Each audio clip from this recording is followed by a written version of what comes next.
سلام من لوک کوک هستم بازیگر و کمدین و خیلی ایرانی ها رو دوست دارم I love that!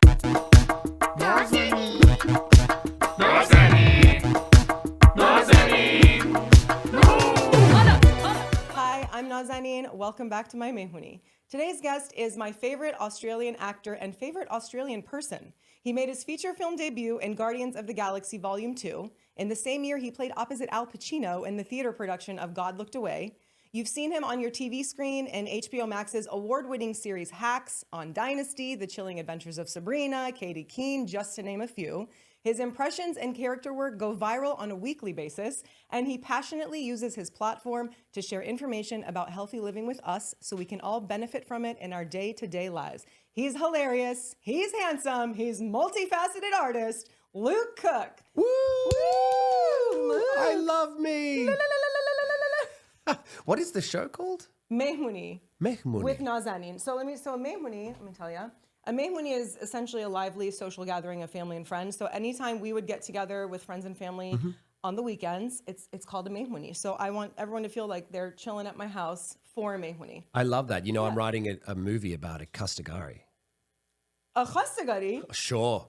You are? Kastagari. Wait, I didn't know that. You know, as a white person, when you don't know how to pronounce something, you don't want to go too far. You just want to go Kastagari. Yeah, And knowing that it's not going to be that anyway, but you just don't want to make you don't want to go further than you. I appreciate you know what your I mean? effort though. But I actually, for a second, I thought you were saying someone's name. I was like, Kastagari, who's that? So Kastagari. Kastagari. Wait, tell me the premise Kastagari. of this. I didn't know that. A feature. Yeah, well, it's based on the short film that you were in with me. I love that. So essentially, for anyone who doesn't know, me and Nazanin were in a short film that I wrote, directed by our friend Shahab. And instead of making a short film, I was like, this should be the premise of a whole movie. I love it. And so essentially, it's Agent Wilson, who is an FBI investigator who's in charge of investigating a Persian crime family. Oh my God. And he's trying to get engaged to his girlfriend, who is Okay. the daughter of the head, but he doesn't know that yet. And she Okay. has to bring him home to do the khastagari. I love this premise. Yeah.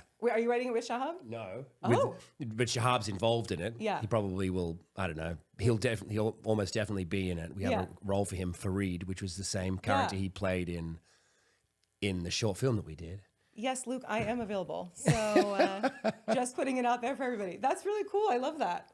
So I'm kind of slightly immersed in the world at the moment, thinking about what's going on. But Yeah. we're yet to go to Shahab to go, hey, is this seeming like authentic? Could you Yeah. give us some Yeah. guidance, please? You're welcome to ask me as well. I will. 'Cause I would be happy to help. We're very aware that we're white and that we have to go and You are? yes, we're very Shocker. very white. Yeah. That we have to go for guidance to people, Yeah. and you and Shahab will be those Oh, yeah. I'm going to expect the cultural liaison credit on that film. special thanks. Yeah. Special thanks. Special shout out. No, that's really awesome. I love that. Yeah. Okay, I'm excited to see. Yeah. I will definitely be taking a red pen to paper if that's wrong. Yeah, We they wouldn't would do never that. fucking do that. Yeah. No. They would never fucking say that. And also, we're going to have to say khastagari. Khastagari. See, you got the kha. Yeah. I'm impressed. But even my character in the film would not know how to pronounce it. So That's it's good. good. I'm just getting into character. Yeah, it's on brand. Yeah. We have a lot in common, by the way. But before I start, I do also want to thank you and give you a shout out because you have a pretty big platform yourself and a big audience that I find are very smart and want to learn about different things.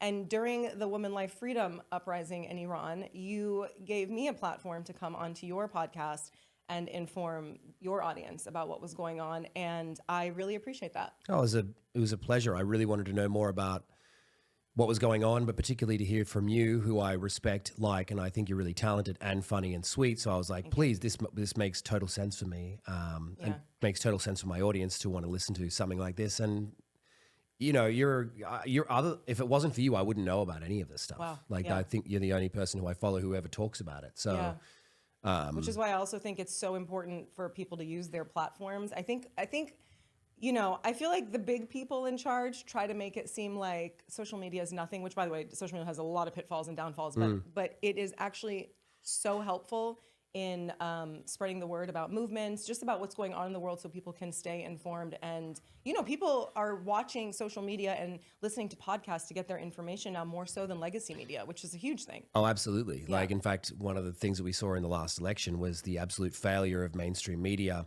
to predict what would have happened in that election. And furthermore, the way that Trump took advantage of podcasters and going out to use new media. Yeah. And Kamala did one podcast interview. And it was much to her detriment. It was to her detriment. Mm-hmm. I really, and it's another thing where I think Democrats need to kind of come down from this high horse of these things are beneath us, maybe, perhaps. Yeah. I'm not saying that's how everyone feels. Uh-huh. But this whole vibe of, one of the main things that I heard for this election too was people saying that they felt out of touch. So, when it's this everyday family that needs help, and then you're talking about celebrity endorsements, perhaps, I look at, even if I wasn't working in Hollywood, I would still look at celebrity endorsements and be like, this is not helpful for the average person. Yeah. Obviously I've never voted Republican because they don't align with my, views on the world and equality, et cetera, like many things.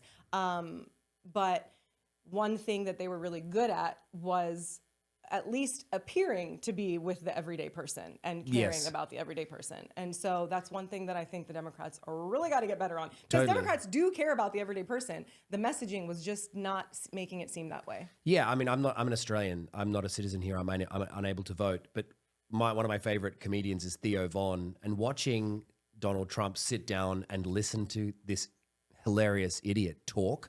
Like the fact that Trump was listening to him speak and answering his questions actually meant a lot. Like it was actually like, oh, so wait, here's a president who's actually sitting and listening, rather than when Kamala went on Call Her Daddy, it was like she had some prepared answers. Mm-hmm. She probably knew what the questions were in advance. Mm-hmm. It didn't seem like a conversation where she was maybe going to listen to this person who's very interesting, the host of Call Her Daddy.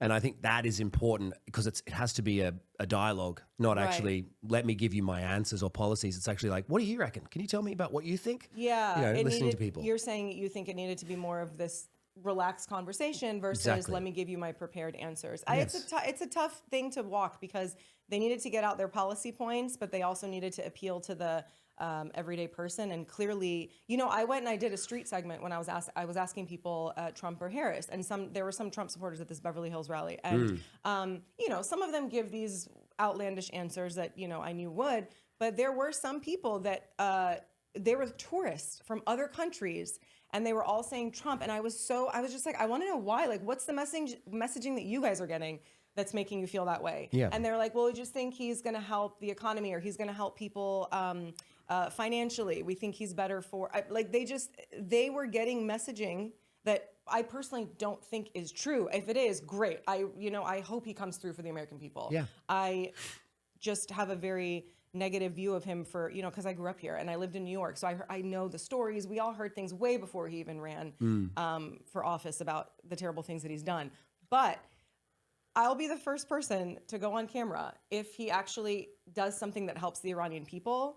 I will be like, good job. Thank you for that. What about if he ends the war in Ukraine? Will you go online and say something good then? Or? I think that if he can end any type of war, I will absolutely acknowledge it. If he can also, as he kept saying, help end the ongoing genocide that's happening to Palestinians, then I will also be like, okay, great, good job, keep going. Let's get peace. Help. Elon came out and said, he made some random tweet where he was like, I don't remember it verbatim, but he was like, Iranians who have come to America have contributed greatly to something about like recognizing all the immigrants that have come, and either they're heads of tech companies or surgeons, whatever they are, that has helped society. And I quote tweeted him and I said, well, he got this right. Hey, Elon, could you get internet access into Iran because they shut the internet off and people don't get information about what's going on?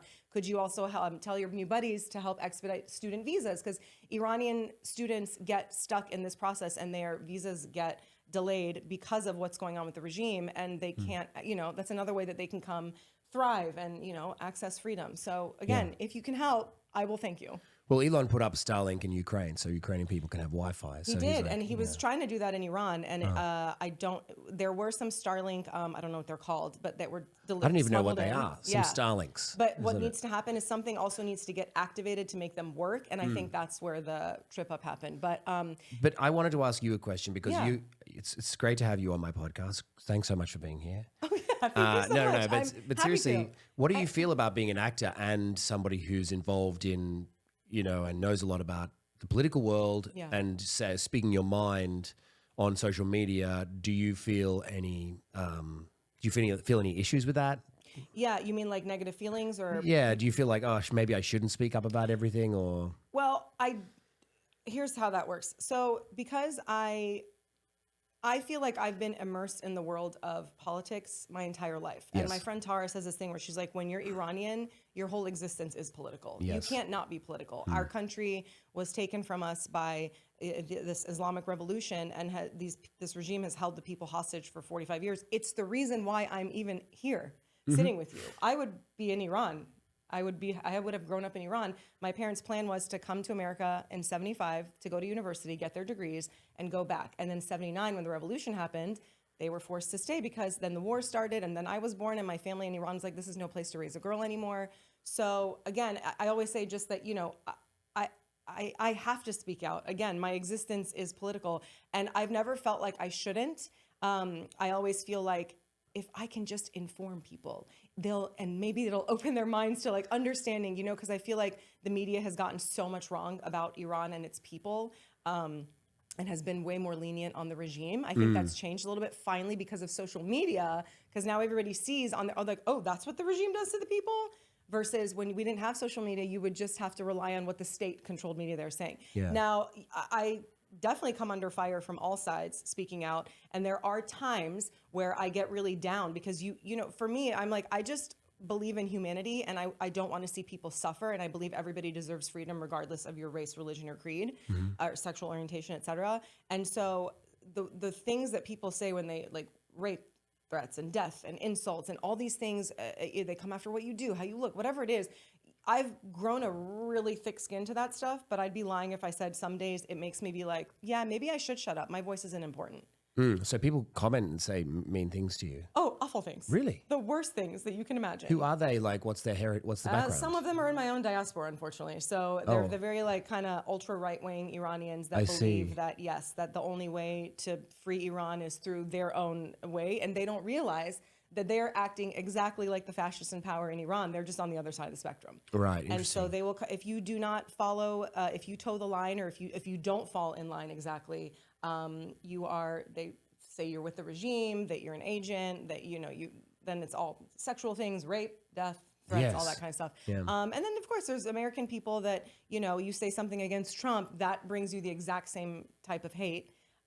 So yeah, I'm going to still do it because somebody once told me there was an activist that was like, they come after you a lot because they think you're being effective. And so I try to remember that, not to think like I'm so cool, but I mean like people, when they get afraid of a voice, they want to silence it. That's what the regime in Iran does. They try to silence dissidents. Somebody actually just killed themselves today, a Iranian dissident, because of the pressure the regime put on them. And so I'm like, I live here. I'm free. I'm going to use it to my advantage. Yeah. Wow. So I won't. Any other questions you have for me?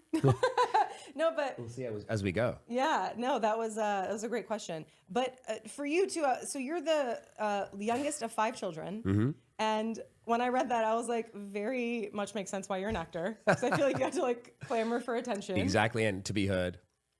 To be heard, yes. But I feel like I only have one sister, but I'm the oldest, and so I was alone for 6 years.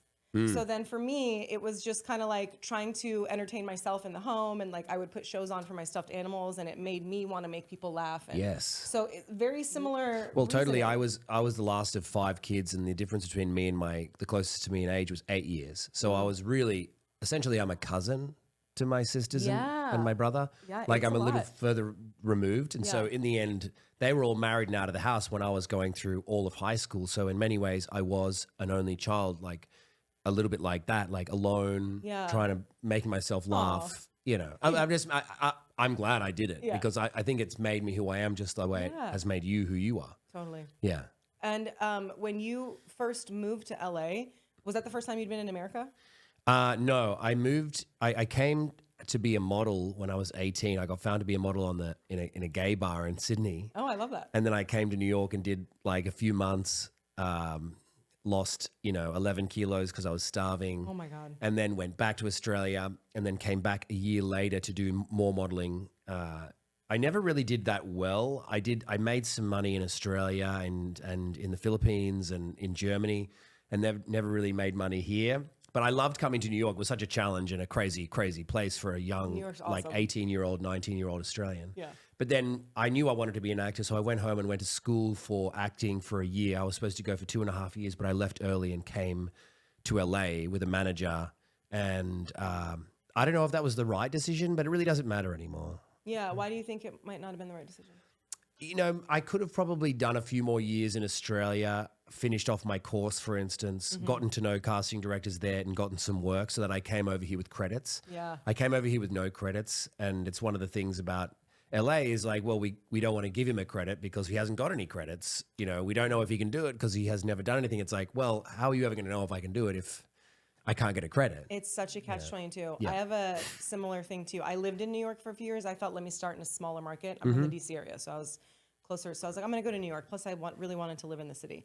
And I booked just a couple things in New York. I did some theater, and then I was like dating somebody in LA, and then I was like, okay, maybe now it's the time to move to LA. And I remember I had a really amazing audition for a Netflix show. And the casting director called my agent right after I left and was like, oh, I already know the producers are going to say she looks too young for this, but tell her, we're going to bring her back in again. And my agent was like, listen, I think this is your sign not to move to LA. And me being a dum-dum, I was like, no, but I have to go with my boyfriend, which is what made me learn the lesson to not do things for men unless, like it's a husband. And then there's like some sort of, I don't know, Yes. compromise. But point being, I thought that was the one thing that I always look back on. And they were like, she should not leave. They found out I was going to leave. My agent was like, yeah, she's leaving. Like, tell her to stay. She'll test, da-da-da. And I was like, no, I think I'll be fine. And then, of course, came here in a, was it small fish in a big pond? Yeah. And it was really hard Oh my to climb God. up. And I'm like, what a dumb decision I made to come. But I mean, it is what it is. I still make decisions like that Yeah. all the time where I'm like, I should know better than this. Like the other Yeah. day I rushed an audition in a place, like I was doing a self-tape in a place where I wasn't comfortable and I rushed through just because I didn't want to take up anyone's time. Yeah. It was a friend doing me a favor and I was Yeah. like, and I left going, what the hell am I doing? I've been doing this for so long. Why am I making these mistakes still where I aren't taking control of the space, going, hey, you're giving me time. I'm going to take the time instead of going, let me just do one take and then send it on. Like, I was like, silly me. Like, it was dumb, but it's things like that. Like, that moment that you're talking about right now where you would know, you'd be wise. You'd think you'd be wise enough to know now, but yeah. maybe you wouldn't also. I know. I would hope I would be. Yeah. Yeah, that's the thing too. That's actually why I try to go to self-tape studios a lot because I know myself. I feel bad. I'm like, oh, I don't want to take up your time and keep doing it. So let me just go take care of it myself. But So you want to pay people so that you can take the time? Is that what you're saying? Yeah. Yeah, me too. I feel the same way. I have a Yeah. person who comes over and just does it for $50 a pop because I'm like, A, I want to respect her time, but Right. also I know that I'll feel better about taking an hour, fucking it up a few times, Yeah. If I've paid them. yeah, and you Yeah. feel less guilty. I feel that. And what's been well, I want to start with the most recent things that I just watched. I watched your episodes of Hacks, which were so wonderful. Yeah. Jack Danby, right? Yeah, Jack Danby, Okay, that's Jack. right. How was it working with Jean Smart, first of all? She's exactly as you'd imagine. She's like awesome and so much fun. Yeah. And she just has this great energy about her. And, it's a great show to do. I keep telling people, like, it's a great show to do because people in our industry watch it. Yeah. But not everyone watches it. Like, Yeah. hi, nobody watches Hacks.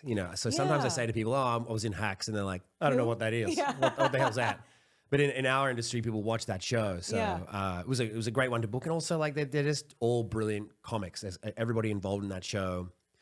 The showrunners and the writers and the lead actors are just sensational. So just to come in and, I didn't have a very funny role or a lot of jokes or anything. I just came in and did the bit and left. And Yeah. I was so happy to be a part of it. Would you ever want to, because of your character, it made me think, would you ever want to host a show? Because you'd be really good at it. Yeah, I wouldn't be opposed to it. Yeah. I do think that those people are under a lot of pressure. You hear about these You guys. think? Yeah. Furthermore, like they've all come from like improv, SNL writers' rooms, Right. Where they are constantly like churning things out. churning things out. Yeah. And I don't think I'm actually cut out for that life. I'm really good at like getting lines, learning them, figuring out where the jokes are, Yeah. and doing that day to day. But not in front of a live audience, like live on the go, and constantly making sure that everything's like of a high standard. Yeah. You hear about like people like Conan, Jimmy Kimmel, like losing it at their writers' room, like going like, "What the is this?" Yeah. And I'm Really? like, "Oh I yeah, haven't yeah." heard that Totally. about Conan. I've just heard he Actually, pays Conan, his people really well. Yeah, I'm sure he does. But I think the pressure Yeah. makes them like lose it from time to time, which is That like makes kind of sense. regular. Yeah, yeah. I don't think it's great, but I understand it. Yeah. Conan is Harvard, right? Have you seen the picture that John Candy took when he toured Harvard? And he No. was toured by Conan. No. Yeah, and he took a picture of this young Conan O'Brien who was just like standing in his cute little Yeah. outfit. It was just so adorable. Like That's such a- Conan was nobody at the time. Yeah. Amazing. It's a cool little like cross culture moment. Yeah. There was something else that came up in Hacks that I thought like I wanted to get your opinion on too. Did you see how they had the whole when she's on the golf course? Okay, so then the whole theme of that episode, to me, one of the biggest themes was the power imbalance in structure and how it attracts people. So for those that haven't watched that episode, Gene Smart is trying to cozy up to Tony Golden's character, Yeah. right? Because he's a network exec or something to get this job of being a late night host that your character's going after. And she plays this whole, I don't know what I'm doing. Ooh, help me on the golf course. And he's like so attracted to that. And as soon as she asserts her power though too, and ignores him, he's also attracted to that. Yes. Which, tell me, do you think most men are like that? Because I do. As soon as you're like, get away from me, they're like, no, but I love you. Oh, totally. Not everybody, but it's like in dating too. It's this Yeah. whole thing of, I wish people could just be themselves. But there's this whole thing of like, you can't look like you're too desperate. You can't like them too much. Don't tell them you're thinking of them. And as soon as you kind of like back away, guys are like, oh, but where are you? What are you doing? How are you? Yeah. Well, Yeah. seeing like a person incompetent can be really adorable and attractive, and then seeing them very confident can be very attractive as well, but in a Right. different way. It's like, oh, I'm a little intimidated now. Yeah. I feel a little bit inferior, and you have to deal with that. Like, when I met my wife, I remember she was a competent professional, super sexy, Beautiful. like, and Yeah. I was like, okay, this is intimidating. Yeah. Like, because undoubtedly she has options, and as well as that, she doesn't need me to do anything because she's already got this great life. Self-sufficient. I'm just an addition to the great life, and some people don't love that. Like, some people want to be the knight in shining armor. I think had that within me as well in the past, where I'm like, I want to be everything to you, and I want to save you. Yeah.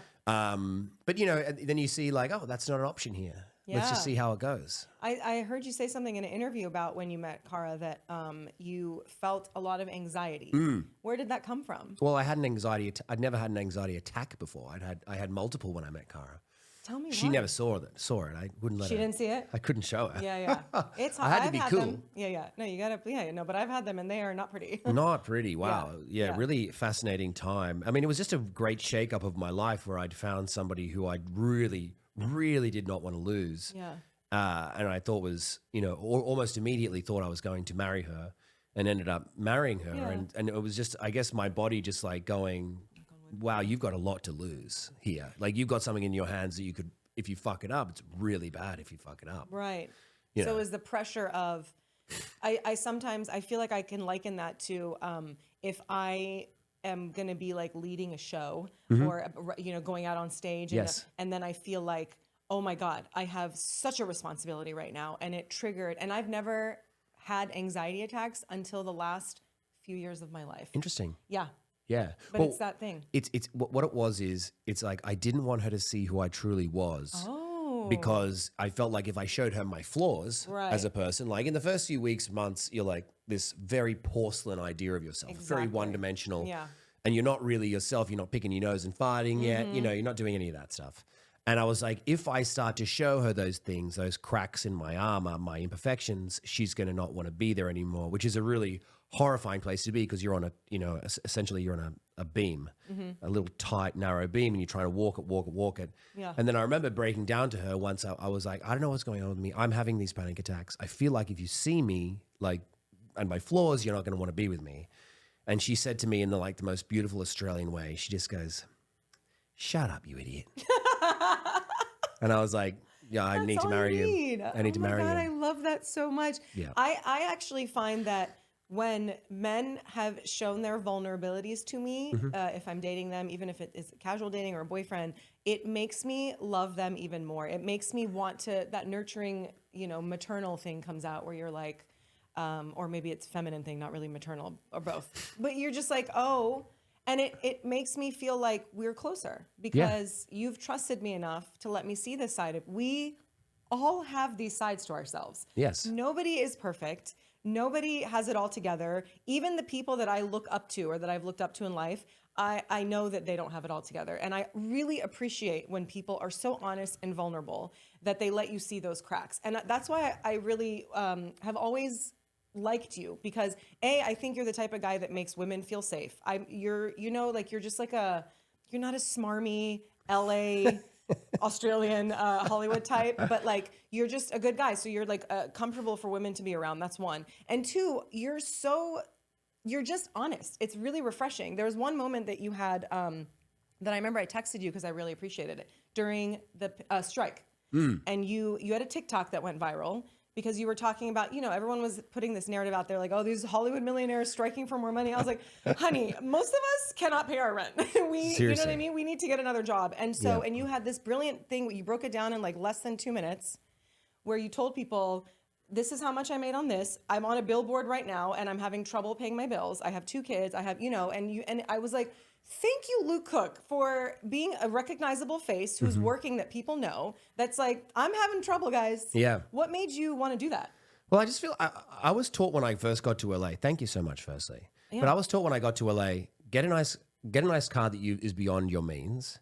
And drive, idiot managers and casting directors. So stupid. And, it was like, pretend you don't have a side gig. It was all this pretending that you were somebody that you weren't and that you were getting paid more money than you were.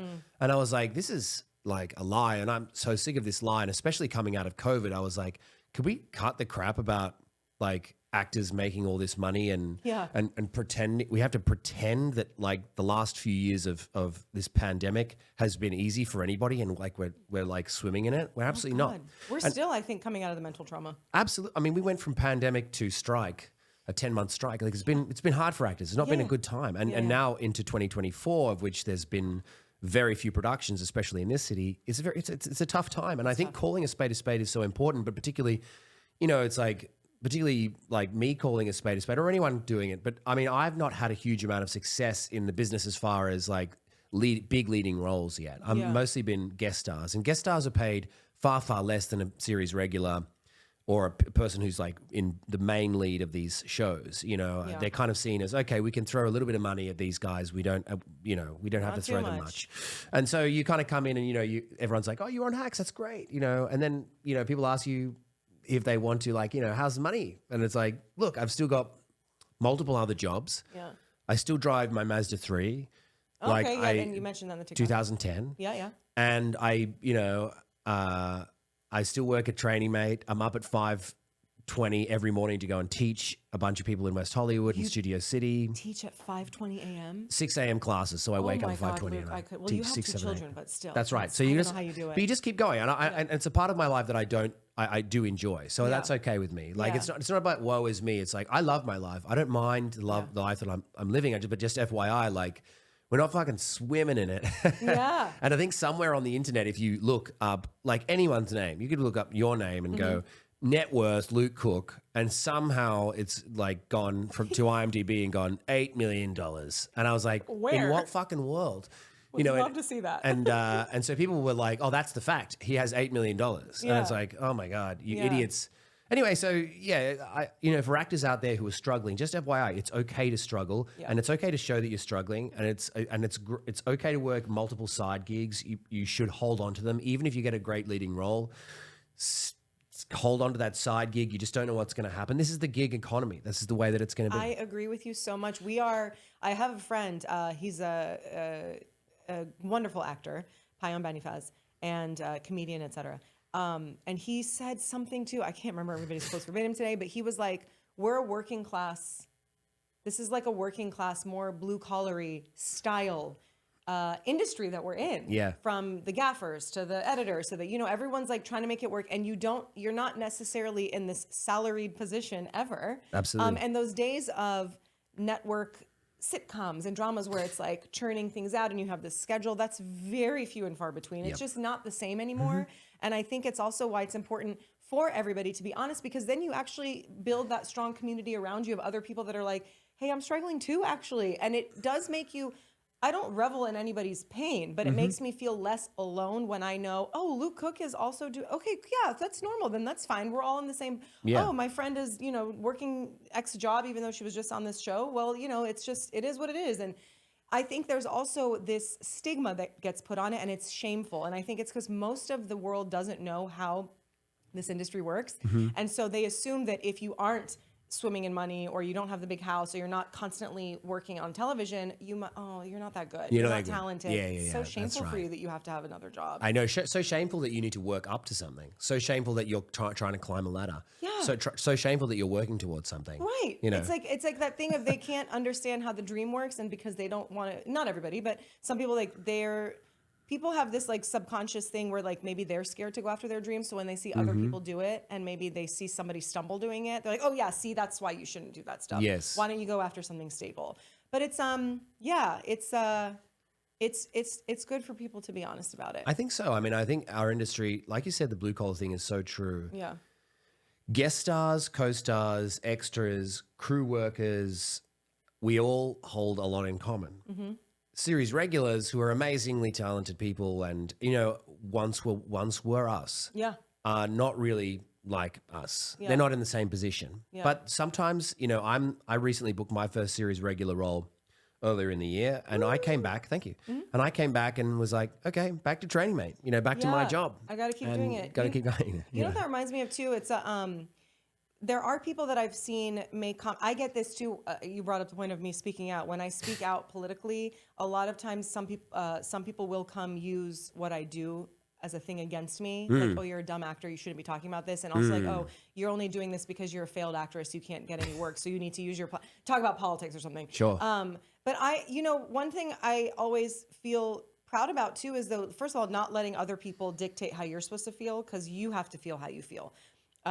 If just because somebody else tries to shame you, you don't need to feel that shame. That's their shit that they're putting on you and projecting on you. Wow. Second, you know what? Actually, I'm proud of the fact that I'm a single woman in a big city that's expensive. I don't rely on my parents for money, and I don't have a man taking care of me. Yes. So yeah, if I need to have a side job to pay my bills, good for fucking me. Yeah, and you're hustling and you're working towards something, you have a dream and you're going for it. Like, what's more admirable than that? And you're putting I always feel like, you know, when you put things out there, your art, your creativity, whatever it is, your short film, your feature film, your, you know, whatever videos you want to put out, character work, whatever you're doing that speaks to you and that you're passionate about, I always feel like that shows. Other people can tell when you're doing something, and maybe in the beginning or whatever, maybe it's not getting a lot of love or attention or views, but your audience always finds you. Yes. And they know that when you're being true and loyal, and they know when you're being yourself and authentic, and I think people are drawn to authenticity. Yes, and I think, like, at first it'll feel cringe. Yeah. Like making stuff and putting it out there and putting effort into it, and because you'll feel like people will watch it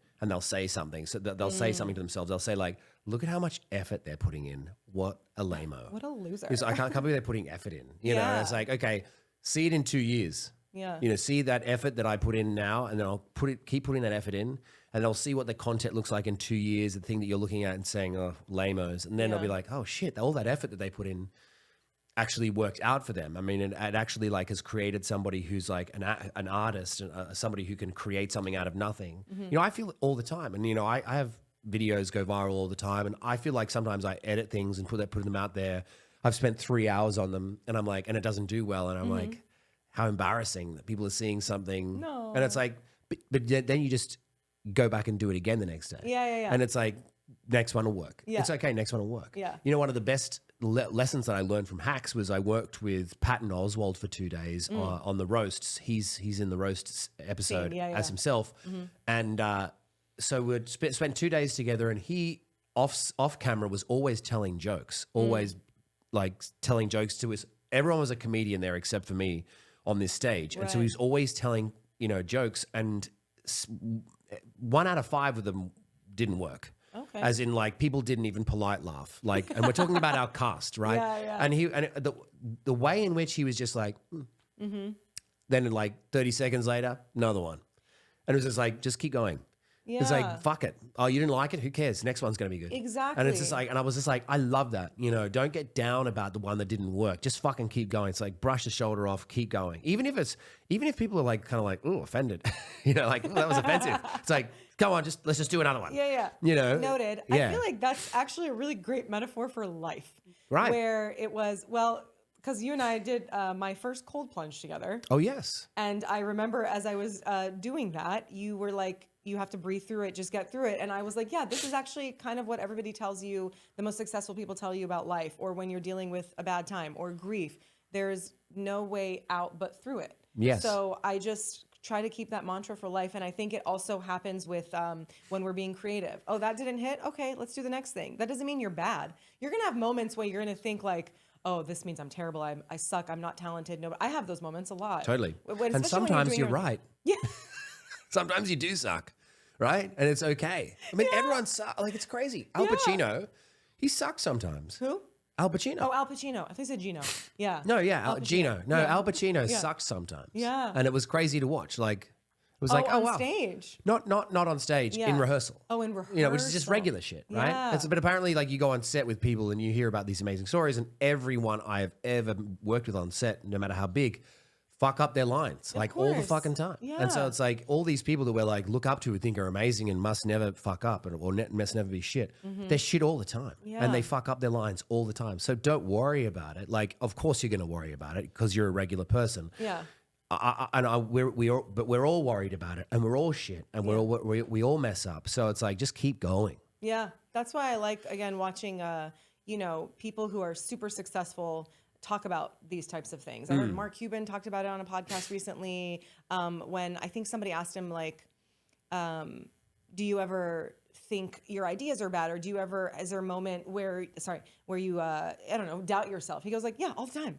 He's like, you feel that all the time. But the difference between people actually, succeeding or getting something off the ground or whatever is that they'll keep going, or they will try to improve the thing that maybe wasn't working so that they can get to the good part of it. Totally. Yeah. I feel like not quitting. My grandfather had a saying, stickability wins where genius fails. Like, if you stick at something, like, geniuses will come and go and they'll be like, I'm amazing at this. I naturally get it. I'm going to nail it, and Yeah. it's like, just sticking at it, you'll beat the genius. Yeah. And I love think that. that's true. Yeah, I actually remember Brad Pitt said something in an interview once where it really stuck out to me. He goes, it's not necessarily, this is no shade to anybody in Hollywood, but he was like, it's not necessarily the most talented people that are successful in Hollywood. It's the ones that didn't give up, that kept at it, that so. maybe held on to their, I am gonna keep working this side job while I pursue this career until other things hit, et cetera. And the other thing is, Luke, acting in general is always up and down.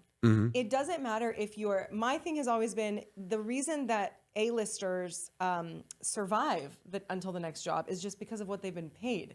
They have the financial means to kind of chill until the next thing comes along. Yes. Whereas we just don't have the money to do that. So, like, as in the feelings that they're feeling of, when's my next gig coming, or A-listers who talk about things they auditioned for that they didn't get, like big parts that they wanted. The difference is just that, like, you just have the money to kind of be like, well, that's okay, I can wait another couple of years. And we're like, okay, I can't pay my rent next month, so I'm gonna have to go get a job until the next thing. Yes. Yeah. I mean, you think one of my favorite things is watching Tom Hanks. He speaks about give it time, or what is the saying is, this too shall pass. Right. It's like, great, bad things happening. Hey, this too shall pass. Good times happening. This too shall pass. It's like, it'll come, it'll go. It'll come, it'll go. It'll come, it'll go. And I was always hanging on to this kernel of hope, and still do to this day. But when I was, an unemployed actor for like nearly 10 straight years, I was like, just hanging on to this kernel of hope. Essentially, like, I just did an audition. Maybe I'll hear about it. Yeah. I just did it. I've got a scene coming up in class. I'm going to nail it. Like any type of like kernel. And it can be a commercial. It can be like, I'm looking forward to hearing about that commercial audition I just did. And literally 99.5% of the things you never hear about again. Yeah. But that's your kernel of hope. Yeah. And you hang on to the kernel, new kernel, new kernel, new kernel. And it's constant. But I've always found that holding on to that kernel of hope will keep you warm when it's cold. Like Yeah. it's like that's why you keep going. I also think that you have to have a level of delusion and naivete to be an artist, in the sense of to keep going through the thing. I'm not articulating this very well, but to get so much rejection and be like, oh, that's fine, I'll get the next one. That takes a little bit of delusion. And like, you know what I mean? Yeah, totally. Like you're a little crazy. I think so. Like I am. Every time you get an audition, and I don't know if everyone's like me, but every time I get an audition, I imagine myself doing it. Me too. The job. And because it tells you where it is, when it is, who's it with. Okay, I get first time in Toronto, and yeah. Yeah, where am I? I wonder where I'm going to get cold. coffee. Yeah. What's that actor going to be like? Yeah, like yeah. you know, you think about the fantasy of the job, and it's so funny Yes. because we don't just when we lose the audition, we don't get the part. We lose the fantasy of all the things that we imagined around the part. Yeah. So it's not just. Yes. So, but I always tell people, do as many auditions as you possibly can, because you'll want to forget. The quicker that you forget it, the better. Yeah. The quicker that you just go, on to Yeah. the next. I'm not even going to think about it, the better. And that can be really hard because sometimes auditions are few and far between. So you're naturally going to like grip to Oh my something God, I gotta more. get this one. Yeah. Exactly. But the easier that you can let it go, or the less that you give a shit about it, Yeah. you know, is good. So it's funny, you know, like I talked about before about that self-tape where I was like rushing it. And I'm like, but there's a chance that it's just like, that's it. That's Yeah. the guy. Because it just was like, he doesn't seem to give a shit. I'm like, you know. Yeah. You know what I mean? Yeah, we hear stories like that. I remember that was one of the first stories I heard about that was because I watched the OC when I was young. What's his name? Ben McKenzie? Is that the Benjamin McKenzie, the actor? This guy? That guy? The lead guy? Wait, it's going to be like this. Okay. That guy? That guy. Yeah. Wait, what was the line? Welcome to the OC, bitch. After he punches somebody or something? I think he got punched. Oh, shit. Somebody said that to him. Oh, nice. And Here, so- let's do that again. I'm gonna give you a line and I want you to react to it as Ben McKenzie. So, okay, ready? I can't fucking believe you cheated on me. Summer, I love you. No, wait. It's Summer, right? No, I think Seth Summer was with was Summer. Summer. Misha Barton's character. But I don't Marissa. remember- Marissa. Yeah. Okay, let's try it again. Ready? I honestly can't believe that you cheated on me. Marissa, you gotta believe me. I don't.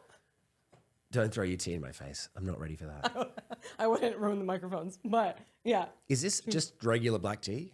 It's Persian tea. I was gonna say. Yeah. It has don't cardamom give me the and regular stuff. shit. No, I'm not gonna get the regular shit. You're here at the Mayfuni. You gotta get the Persian stuff. Yeah. Oh. Is there anything that you want to do that you haven't done yet? I mean, I'm sure a lot, but is there something specific, a specific show, working with a specific person? Oh, I mean, there's plenty of people I really want to work with. What I really love to do, and I've already done it, but I really want to do more, is multicam, like sitcoms. Oh, I love those. interesting. Because, okay, have you done one before? No. Oh, you'd be great I at did it. one as for a web series. Yeah, it's perfect for you. It's because perfect for me. Perfect people like us. Perfect. Yeah. Perfect. Why? Tell me why. So you rehearse on a Monday, rehearse on a Tuesday. Actually, no, you'll just do a reading on a Monday, rehearse on the Tuesday, rehearse on the Wednesday, rehearse a little bit on the Thursday, shoot half the episode on Thursday night. A whole audience comes in for you Friday, Yeah. and you perform all the scenes. Yeah. Like for an audience and for camera at the same that time. feels So you so get good. everything that you get applause, Mm-hmm, laughter. I mean, we love those things. We love those things. We as only children Yeah. love those things. Yeah. I love that. Okay. Is there anything you want to say before we end this segment about advice? Anything you think people should know in this time? Because it's a really tough time for a lot of people for a lot of different reasons. So not just in this industry in general. Yeah. Whatever Luke Cook has to say. Well, it's good. It's good. Well, we've talked about this, about how you have to persist. And the thing that's going to help you persist is like a love of this thing, this world, as in this world that we're in, the acting world. So the more that you can love acting, the better. If you feel like it's waning, you have to go and probably do it more and just keep doing it so that you keep the flame alive. But nothing will replace the love of doing this. Like nothing will push you forward and keep you sustained than actually loving the thing that you want to do. The issue is that we stop acting at some point, like we leave acting school and then we go and audition. Like it's like that's not really acting. And sometimes you go on sets and you say a couple lines and that's not really acting either, right? Right. And so it's like, when do you really get to act? Yeah. So keep the flame and the love of acting alive as much as you possibly can, so that you can remind yourself of why the hell you're doing this. Yeah. Yeah. And that can include just immersing yourself in things like a class, like a play, like making things with your friends. And any kind of creativity, actually, because the issue is that actors are told that they're like these one-dimensional creatures who you got to be only an actor. Remember, like that, the thing about they told you about side hustles was the same. It was like, you've got to be in LA and you've got to just be an actor. Yeah. And don't tell me any shit about anything else that you got going on. Yeah. You're just an actor. Yeah. You got to hit the mark and say the line. And the fact is, if you're a creative being, you're creative in so many ways. There's no way that you're just creative in this one thing. Acting teaches us so much. It teaches us how to make choices, how to listen, how to connect, how to imagine a world, how to see yourself in that world. And all of those things are necessary in the entire world. Like every industry needs that kind of creativity, not just Hollywood. So be open to other creative ventures. Be open to making money in other ways than acting. Yep. And you are not a one-dimensional creature. You are a creative creature. Yeah, you have to be a multi-hyphenate too. Yeah. I feel like earlier, I do remember that I had a manager, is the same one that I told me, if you ever go do stand-up, make yourself look ugly. That was the advice. Because she's like, people don't like attractive, funny women, which is not completely wrong. But she was like, yeah, you can't tell people, don't tell people you're also right. You got to be this one thing. And I'm like, as things progress, and also as we see people like Issa Rae or Reese Witherspoon having a production company and Mindy Kaling writing and creating and acting. Like you you should use every tool that you have to try to push yourself forward in this industry. And I agree with that. Even side jobs, like there's things that I want to look into about for writing, because I love writing and I know I'm good at it. So why not, go on the side and work for, I don't know, somebody's copywriting team or social media team or something. And it's beyond that. Like, it's not just that. So it's like, I find great joy in working with people, and I find conversations to be artistic and creative. And with conversations with anybody, I find, I'm an entrepreneur now. I started a business last year. I find that was incredibly creative. Like I started a beverage company. Yeah, and I saw it's that. creative. The shakes. Yeah, Shakewell. Yes. What's it called? Get Shakewell. Get Shakewell. GetShakewell.com. Anyway, it's a great premium protein product. But the point is that I found so much creativity in that. And I was like, oh, we're always told to just be actors and entrepreneurs, and there's so much creativity in that. Like starting new neurons in your brain that you're like, oh shit, I didn't even think this was an option, because I was always told that I should just be an actor. Yeah. And it's like there's a whole world out there for you, I promise. Yeah, I love that. Thank you for that. And on that note, we're going to end with a really fun game. I want to play the game. Yeah, it's Persian Pop Quiz. Okay. I'm going to give you Persian phrases, translate them into English, and you tell me what you think they mean. And I'm going to give you, I'll give you some context clues to help you out. And before we do that, can I also? There's no way. I think you're going to do, actually, I think you're going to do great. Okay. Can I, because you do so many good impressions and accents, I want to help you say something in Persian, and I'm going to cut it up so as if you're saying it on your own. Oh, great. So you just have to repeat after me right now. Okay, I'll try. Okay? Yeah. Say, salam. Salam. And you know what? Why don't you look into camera and me when you do it? Okay. Salam. Man Luke Cook hastam. Man Luke Cook hastam. Bazigar Bozigay. va komedian. Va komedian. Va خیلی خیلی خوشتیپم. خوشتیپم. شوخ‌طبعم. شوخ‌طبعم. و خیلی خیلی ایرانی‌ها ایرانی‌ها رو دوست دارم. رو دوست دارم. I love that. Good job, Luke. You're basically Iranian. I got to come up with a Persian name for you. I'm going to think of it. Okay. All right. Persian Pop Quiz. Hot. First one. نمیدونم چه خاکی به سرم بریزم. I don't know what kind of dirt to pour on my head. I don't know a damn thing.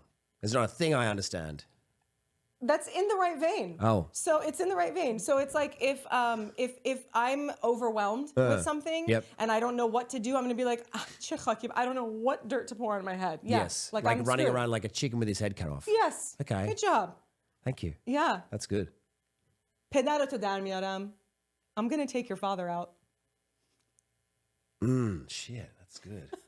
I doubt that it's like sexual or sensual. It's probably like I'm gonna kill you. I hate you. I hate you so much. I'm gonna destroy your whole family. So, something in that line. Yeah, Yeah. it's like if you did something that you screwed with my life in some way, I'd be like, "Pedaro to dar miaram." Like, I'm gonna get you back. I'm gonna take your father out. Yeah. Like, Not is it like not that kind of take your father out? Although it could be, I guess. In this, yeah, but it's supposed to be like geared toward you. Like, Right. it is a thing. We go after family members a lot Yeah, when we wow. are, Yeah. when we're getting people back. Chamana zira patam. I am the grass under your feet. anything you need? That's actually great. Good job. Thank you. Yes. Is it that's- that? Yeah. So like when we meet people, I don't know if you've noticed, because you know some Iranians, we're very effusive in our language and very much like, I would die for you. I would do anything for you. You meet someone for the first time and be like, "Chakiratam, no karatam," which literally means like, I am your servant. And so if the other person wanted to be like, no, I'm going to bow less than you. No, I'm the grass under your feet. No, I'm the dirt under the grass. So you could just keep going till you hit the core of the earth. Do you think you would ever say that? You would I ever say it as a funny thing. And I mostly see. men say stuff like that. Women don't go around to men or other people and being like, "No karatam, I'm your servant." Like that's Wow, it's so our friend Shahab, who's very like that. He would Yeah. never, he'd never say anything like that. But he's very, for instance, when he saw my wife and kids recently, I wasn't there. He said, "If you need anything, Yeah. let me know." And she said, like, he's so sweet, but Yes. why would I need? Oh, that is so in our culture It's though. just so him. Yeah. He's just the sweetest person. He's like, "Yes, your husband is not around. I will come do manly things. Let me know if you need anything. Yeah, I will come rebuild your deck if you need it." Yeah. And she's like, "Why would I need that?" Okay, so I'll give you a contextual clue on this one. This one would be said about a person. So who do you think this would be said about? Nun zire kebab, the bread under the kebab. Like a useless schlub, like a throwaway person. Interesting. Actually, it's about your sister-in-law. No way. Yeah. So the thing is in if you've ever seen like a tray of kebab and when the juices soak into that bread, bread, it is yep. my favorite. It's just soaky bread with the oils. Yeah. And it's like the best part. Yes. So they're saying your sister-in-law is going to be so dear for you. She is like the best part of. She's the nun zire kebab. She's the bread under the kebab. Oh, yeah. Sometimes maybe and she's it's not. I don't know. particularly said about a sister-in-law. Yes, it's only for sister-in-law. So the best part of the meal, the best part that we have is the brother. Right. And she's the bread that soaks in his oils. She's the best part of the whole meal. She will be. She's the best part of the meal. Yeah. So she's going to be like the best for you. Like she'll be your best friend. Oh, wow. Like she'll have your back the most. That's super. The sister-in-law. That's so visceral. It is. I like the sound of that. It makes me hungry. I know, I am too, especially with the way I just described it with the juices. Yum. Here's one. Khar tu khar. Donkey in donkey. Donkey and donkey. Donkey in donkey. Donkey in Donkey donkey. in donkey. And let me know if you need a clue. It's like you just can't make that person smarter. They're just dumb. They're just an ass. Well, we do call people who are dumb khar, which is donkey. Jarash is what the Jackass? jarash is what in Arabic is like you're a fucking jarash. It's Oh, like a jakash. I dickhead. thought you said jakash, which means pimp in Persian. So Interesting. that was fun. No, but it's like if I walked into like a grocery store and there was just like Thanksgiving morning and it's just like so many people walking around, I'm like, oh my God, it is donkey and donkey in here. All right. Yeah, like there's just, I a love bunch it. of, that people is running around. sexual. Yeah. Like Is it's it? like because it's like a donkey on a donkey. Like Yeah. it's like, oh, these guys are Yeah, there's a we're lot of up things each other. going on. We're up each other's asses here. Yeah. Up each other's ass. There you go. And an Up ass. That's actually That's great. good. Look at that. Coming together. Persians and Australians. Felani ro mizare tu jibe chapish. He put that guy in his left pocket. Oh, he just owned him. Yeah, kind of owned him. actually. Like if someone was like, I think Chris Hemsworth is the best Australian actor, I could be like, oh, Luke Cook would put him in his left pocket. Oh, okay, Yeah, yeah. like So it's he'd- more like he'd smash him. Yeah. Like He'd he's knock him out. Exactly. Yeah. Good got job, it. Luke. I like that. Ye gushish dare, ye gushish darvoze. One of his ears is a door, and the other one is a fence. Yeah, he doesn't hear shit. He doesn't hear a thing. He doesn't absorb anything. Yes, he doesn't absorb anything. It's Yes. like in one ear, out the other. I love that. Good job. Chafechun begir. Choke on your blood. Oh yeah, it's good. It's like the dad thing. Yeah. It's like a dad. I want to take your dad out. Is like choke on your own blood. Yeah. Like if you were just like talking shit, and I'd be like, oh my God, khafekhun megir, choke on your own blood. Oh, if you talk too much. Oh, interesting. And you're being like, shut the fuck up. Yeah, right. Khafekhun megir. It's a really mean thing to say to somebody. Yeah, wow. Yeah, you probably. But it's like basically shut the fuck up. It is essentially shut the fuck up. Let's do. I think I have one or two more. These are amazing. I can't believe there are so many of them. I keep coming up with, and then I ask my friends like, wait, what are the ones that your family uses? Because it also differs family. Dastopama gom kardam. I lost my hands and my feet.